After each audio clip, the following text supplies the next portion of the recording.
অপতথ্য মোকাবেলায় কার্যকর ব্যবস্থা গড়ে তোলা এবং গণমাধ্যমকে নৈতিক মান বজায় রাখার ক্ষেত্রে সহায়তা প্রদান করতে জাতিসংঘের প্রতি আহ্বান জানিয়েছেন প্রধান উপদেষ্টা প্রফেসর মোহাম্মদ ইউনূস।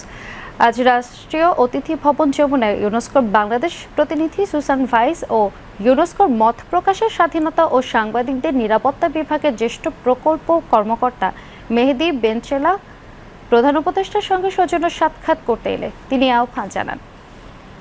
জাতিসংঘ উন্নয়ন কর্মসূচি ইউএনডিপি ও ইউনেস্কো যৌথভাবে প্রস্তুত করা বাংলাদেশের গণমাধ্যম পরিমণ্ডলের মূল্যায়ন স্বাধীন, নিরপেক্ষ ও বহুমাত্রিক গণমাধ্যমের দিকে মনোনিবেশ শীর্ষক প্রতিবেদন প্রকাশের আগে তারা এই সাক্ষাৎ করেন।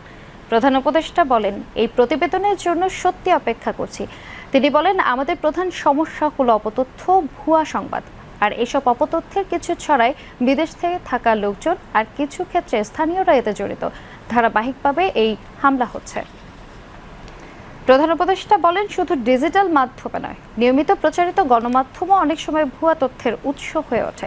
এ প্রেক্ষিতে তিনি জাতিসংঘের সক্রিয় ভূমিকা কামনা করে বলেন, জাতিসংঘ শুধু সরকারের সঙ্গে নয়, গণমাধ্যমের সঙ্গেও কথা বলা উচিত। প্রধান উপদেষ্টা বলেন, একটি স্বাধীন নিয়ন্ত্রণ ব্যবস্থার প্রয়োজন রয়েছে। যদি কোনো গণমাধ্যম বারবার মিথ্যা তথ্য ছড়ায়, তাহলে তাদের স্মরণ করিয়ে দেওয়া উচিত তারা বিশ্বাসযোগ্য নয়।